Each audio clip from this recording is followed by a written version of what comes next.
Beautiful ladies, good morning. दुपारी 2 वाजता अवाकाडोवरती sale आहेत, विसरलात तर नाही ना. दुपारी 2 वाजता एका तासाचा धमाका असणार आहे. फक्त तासभर सेल मिळणार आहे. हो, फक्त तासभर सेल मिळणार आहे. तासाभराच्या नंतर कोणी पेमेंट करू शकणार नाही.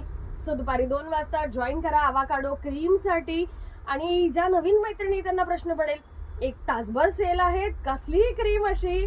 तर ही क्रीम आहे स्किन टोन लाईट करण्यासाठी, अनइवन स्किन टोन क्लिअर करण्यासाठी, पिंपलचे डाग असतील ते क्लिअर करण्यासाठी, पिगमेंटेशन क्लिअर करण्यासाठी, टॅनिंग असेल ते रिमूव्ह करण्यासाठी, बरंच काही स्किन टोन फेअर करण्यासाठी, बऱ्याच प्रॉब्लेमचं एकमेव सोल्युशन आहे ती. आणि फक्त 8 दिवसात काम करते. आणि ही क्रीम, व्हायरल क्रीम आपली, ती फक्त तुम्हाला आज एक तासभर सेल प्राइसला मिळणार आहे. सो दुपारी 2 वाजता जॉईन करायला विसरू नका.